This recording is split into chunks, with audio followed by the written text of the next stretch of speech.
36 জুলাই কিংবা 5ই আগস্ট 2024 বাংলাদেশের ইতিহাসের আরেকটি রেড লেটার ডে বা স্মরণীয় দিন। দীর্ঘদিনের শাসন, শোষণ আর নিপীড়নের পর বাংলাদেশ নামের রাষ্ট্রটি এদিন আওয়ামী ফ্যাসিজম আর ভারতীয় আধিপত্যবাদের করাল গ্রাস থেকে মুক্তি পায়। জন্ম নেয় নতুন এক বাংলাদেশ, যাকে অনেকেই বলেছেন দ্বিতীয় স্বাধীনতা কিংবা পুনর্জন্মের দিন। আন্দোলনের এই দিনভিত্তিক ঘটনা প্রবাহ নিয়েই 36 জুলাই।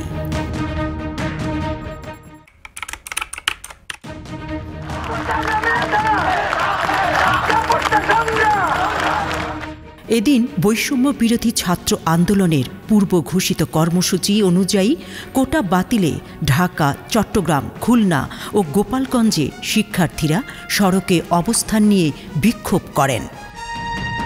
5ই জুলাই সর্বপ্রথম এই 16 শহরের স্টেশনে প্রথম শিক্ষার্থীরা এখানে অবস্থান নেয় এবং তার পরবর্তীতে চট্টগ্রামের যারা শিক্ষার্থীরা আছে তারা নানানভাবে শিক্ষার্থীদের এই আন্দোলনের সাথে একীভূত হয়ে যায়। 2018-এর কোটা সংস্কার আন্দোলন এবং নিরাপদ সড়ক আন্দোলন এবং ধর্ষণ বিরোধী আন্দোলনের পরিপ্রেক্ষিতে এবং মানুষের যে স্বতঃস্ফূর্ত যে অংশগ্রহণ, সেটা আমরা বলতে পারি মানুষ যে কথা বলতে পারতো না, মানুষের যে কথা বলার জায়গাটা সংকুচিত হয়ে আসছিল এবং কথা বলার একটা জায়গা হিসেবে এই 16 শহর জায়গাটিকে তারা বেছে নিয়েছিল। জাহাঙ্গীরনগর বিশ্ববিদ্যালয়ের শিক্ষার্থীরা ঢাকা আরিচা মহাসড়কে মানববন্ধন করেন।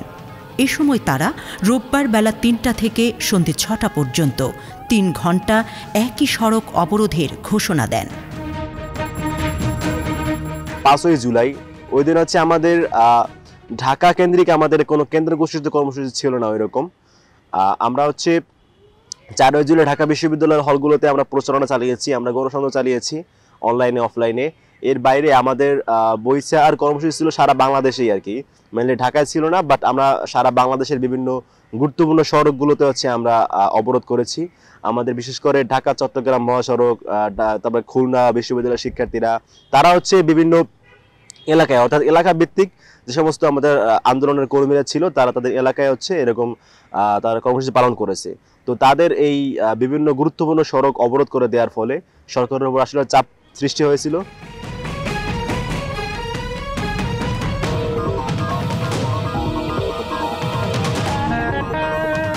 4 জুলাই হাইকোর্টের রায় বাতিল করে আপিল বিভাগ যে রায় বহাল রাখে, তারই প্রতিবাদে 5ই জুলাই কিন্তু সারা ঢাকা বিশ্ববিদ্যালয় এবং সারা বাংলাদেশে অনলাইন এবং অফলাইনে জনসংযোগের একটি কর্মসূচি প্রদান করে বৈষম্য বিরোধী ছাত্র আন্দোলন। তারই প্রেক্ষাপটে আমরা বিভিন্ন আমরা যারা ঢাকা বিশ্ববিদ্যালয়ে ছিলাম বিভিন্ন হলে যে আমরা জনসংযোগ করি এবং বিশেষ করে অনলাইনে সামাজিক যোগাযোগ মাধ্যমে আমরা সরব হয়ে উঠি। খুলনা বিশ্ববিদ্যালয়ের শিক্ষার্থীরা 0 পয়েন্ট ও গল্লামারি মোড়ে 2 ঘণ্টা অবস্থান করেন। আর চট্টগ্রাম নগরীর 2 নম্বর গেট সংলগ্ন সড়ক অবরোধ করেন চট্টগ্রাম বিশ্ববিদ্যালয় সহ বিভিন্ন শিক্ষা প্রতিষ্ঠানের শিক্ষার্থীরা। চট্টগ্রাম এত বড় একটা শহর, এত ইম্পর্টেন্ট একটা জায়গা, এটা প্রত্যেকটা শিক্ষার্থীদের যেহেতু দাবি এটাকে পুরো চট্টগ্রামে ছড়িয়ে দেওয়া উচিত। তো পরবর্তীতে আমরা ওই দিন এর আগে পূর্ব কোনো ঘোষণা ছিল না যে আমরা আন্দোলন ক্যাম্পাস থেকে শহরে শিফট করব, কিন্তু পরে যখন সবাই আসছে আমরা ভাবছিলাম যে যদি সংখ্যাটা বেশি হয় তখন ইনস্ট্যান্ট আমরা সিদ্ধান্ত নিব। সেদিন শুক্রবার ছিল, তো আমরা শহীদ মিনারের কর্মসূচি ঘোষণা করার পরবর্তী দেখি যে 300-400 মানুষ আসছে, 300-400 স্টুডেন্ট আসছে।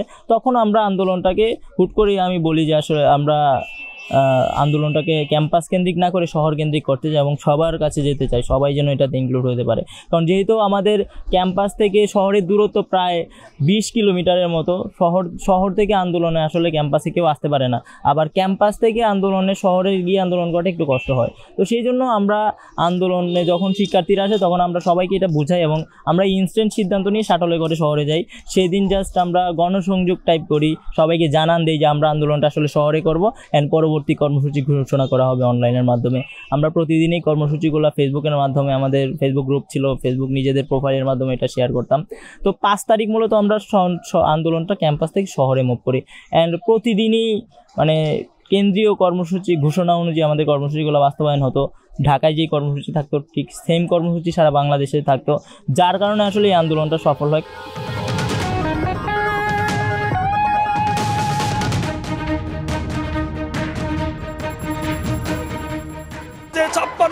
অবৈধ কোটা বাস্তবায়ন করার পায়তারা করা হচ্ছে। ছাত্র সমাজ শুধু নিজেদের জন্য নয়, নিজেদের ভবিষ্যৎ প্রজন্মকে রক্ষার জন্য কোনো ধরনের বৈষম্য বাস্তবায়ন করতে দেওয়া হবে না। 18 যে কোটা বাতিল করা হয়েছিল, সেই কোটা যখন আবার পুনর্বহাল করা হলো, এই বিক্ষোভেই মূলত ছাত্র সমাজকে রাস্তায় নামতে বাধ্য হলো। বৈষম্য বিরোধী ছাত্র আন্দোলনের সমন্বয়ক নাহিদ ইসলাম এদিন বলেন, প্রথম ও দ্বিতীয় শ্রেণী নয়, সব গ্রেডে কোটা বাতিল করতে হবে। তবে অনগ্রসর গোষ্ঠীর জন্য যৌক্তিক ও ন্যূনতম কোটা রাখার পক্ষে তিনি মত দেন। কোটা আন্দোলন আমাদের যেটা শুরু হয়েছিল সেটা মোটা দাগে বৈষম্যের বিরুদ্ধেই ছিল। কারণ বাংলাদেশে তখন সরকারি চাকরিতে 56 থেকে 93% পর্যন্ত কোটার ব্যবস্থা, এবং সেই বাদবাকি অংশটাও বিভিন্ন সুপারিশ, পোষ্য ইত্যাদি ইত্যাদি দিয়ে সাধারণ শিক্ষার্থীদের, সাধারণ তরুণ তরুণীদের ভবিষ্যৎ এমনভাবে কবজা করে রাখছিল, আমরা এতটা অন্ধকারে আমাদেরকে ধাক্কা দেওয়া হচ্ছিল। এই বৈষম্য আসলে আউট অফ নো হোয়ার এই বৈষম্য গড়ে উঠেছিল। তো পুরো আন্দোলনটা তো আসলে বৈষম্যের বিরুদ্ধেই শুরু হওয়া। আর সরকার পতনের আন্দোলন যেটা বলি, সেটাও আসলে জনগণের নিজের অধিকার পুনরুদ্ধার করার আন্দোলনই। তো সেখান থেকেও আসলে বৈষম্য বিরোধী প্ল্যাটফর্মটা তৈরি হওয়া বা এটা অর্গানিক্যালি নিজে নিজে একটা এরকম প্ল্যাটফর্ম দাঁড়িয়ে যাওয়া খুব স্বাভাবিক ছিল ওই মুহূর্তে। এদিকে 5 জুলাই গণমাধ্যমে দেয়া এক বিবৃতিতে ঢাকা বিশ্ববিদ্যালয়ের বিএনপিপন্থী শিক্ষকদের সংগঠন সাদা দল এবং বিপ্লবী ছাত্র মৈত্রী কোটা বাতিলের পক্ষে তাদের অবস্থান স্পষ্ট করেন। সাদা দলের আহ্বায়ক লুৎফর রহমান, মুখ্য আহ্বায়ক মোহাম্মদ সিদ্দিকুর রহমান খান ও আব্দুস সালাম স্বাক্ষরিত বিবৃতিতে আন্দোলনের সঙ্গে একাত্মতা ঘোষণা করা হয়। কোটা পদ্ধতির সংস্কারের দাবিতে শিক্ষার্থীদের আন্দোলনকে ঘিরে ঢাকা বিশ্ববিদ্যালয় ক্যাম্পাসে সংঘটিত অনাকাঙ্ক্ষিত ঘটনাবলিতে আমরা উদ্বেগ প্রকাশ করছি।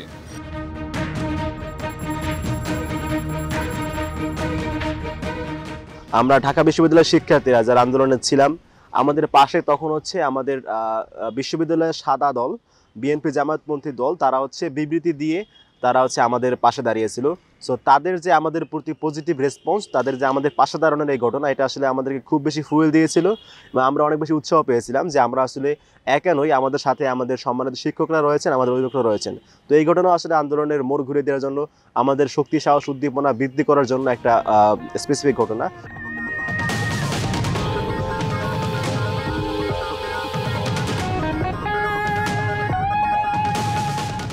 একই দিন বিপ্লবী ছাত্র মৈত্রীর সভাপতি দিলীপ রায় ও সাধারণ সম্পাদক জাবির আহমেদ জুবেল কোটার যৌক্তিক সংস্কার দাবি করেন।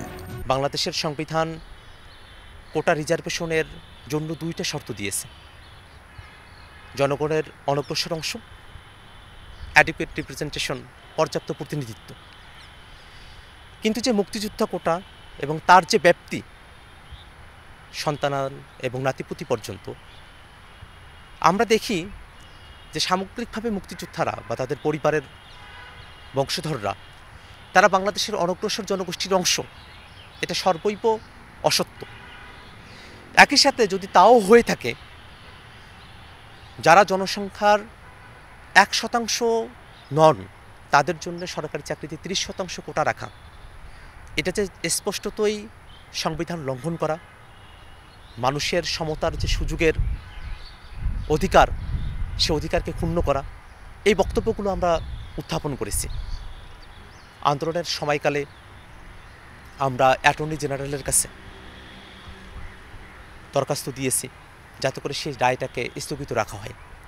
কিন্তু আমরা দেখেছি সরকারের তরফ থেকে হাইকোর্টকে ব্যবহার করে এই রায়টাকে নিয়ে সবসময় একটা টালবাহানা করা হয়েছে। বৃহস্পতিবার মধ্যরাতে নিষিদ্ধ ঘোষিত ছাত্রলীগের কেন্দ্রীয় সভাপতি সাদ্দাম হোসেনের অনুসারী বিশ্ববিদ্যালয়ের অমর একুশে হলের পদপ্রত্যাশীরা বৈষম্য বিরোধী ছাত্র আন্দোলনের অন্যতম ফ্রন্ট লাইনার সার্জিস আলমকে হল থেকে বের করে দেওয়ার ঘোষণা করে। খবর পেয়ে সাধারণ শিক্ষার্থীরা জড়ো হলে প্রশাসন সার্জিস আলমকে তার কক্ষে পৌঁছে দেয়। পরে এই সংবাদটা যখন একুশে হলের সাধারণ শিক্ষার্থীদের মাঝে ছড়িয়ে পড়ে, তখন তারা তাদের নিজস্ব মেসেঞ্জার গ্রুপ, হোয়াটসঅ্যাপ গ্রুপগুলোতে সব শিক্ষার্থীদের, একুশে হলের সব শিক্ষার্থীদের হল গেটে অবস্থান করার জন্য আহ্বান জানায়। যে যার মতো করে আমরা হল গেটে চলে আসি এবং সার্জিস ভাইকে ঘিরে সবাই স্লোগান দিতে থাকি। আমার রুমমেট যে বন্ধু তাকে হচ্ছে ডেকে হলের একাধিক স্টুডেন্ট অ্যাকচুয়ালি ডেকে বলেছে যে তাদেরকে ছাত্রলীগের হাইকমান্ড থেকে তাদেরকে বলা হয়েছে যেহেতু আমি কোটা সংস্কার আন্দোলন 2024-এর সমন্বয় প্যানেলের একজন ঢাকা বিশ্ববিদ্যালয়ের, আমাকে যেন হচ্ছে হল থেকে আমি যেন চলে যাই, যেন বের করে দেওয়া হয়, এটা বলা হয়েছে। তো ওই রুমমেট আমার সাথে দ্রুত গিয়ে দেখা করে এটা বলে। এরপর আমি যারা বলেছে এটা তাদেরকে আমি ডেকে নেই যে আসলে এরকম কিছু বলেছে কিনা, মিস ইনফরমেশন থাকতে পারে। তারা বলেছে হ্যাঁ বলেছে।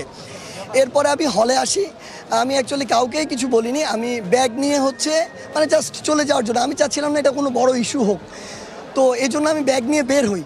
তো যখন আমি বের হই তখন দেখি যে 21 হলের যত স্টুডেন্ট আছে তারা কোনোভাবে এটা জানতে পেরেছে যে আমাকে হল থেকে যেতে বলা হয়েছে, আমি চলে যাচ্ছি।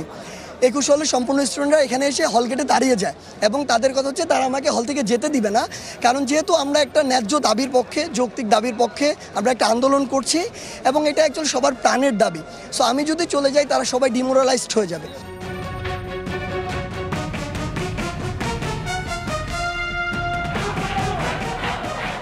এদিন বৈষম্য বিরোধী ছাত্র আন্দোলনের পক্ষ থেকে পরদিন অর্থাৎ 6 জুলাই সারা দেশে বিক্ষোভ ও অবরোধ কর্মসূচি ঘোষণা করা হয়, যা বাংলা ব্লকেট নামে দেশের ইতিহাসে অধিকার আদায়ের সংগ্রামে নতুন এক অধ্যায়ের সূচনা করে।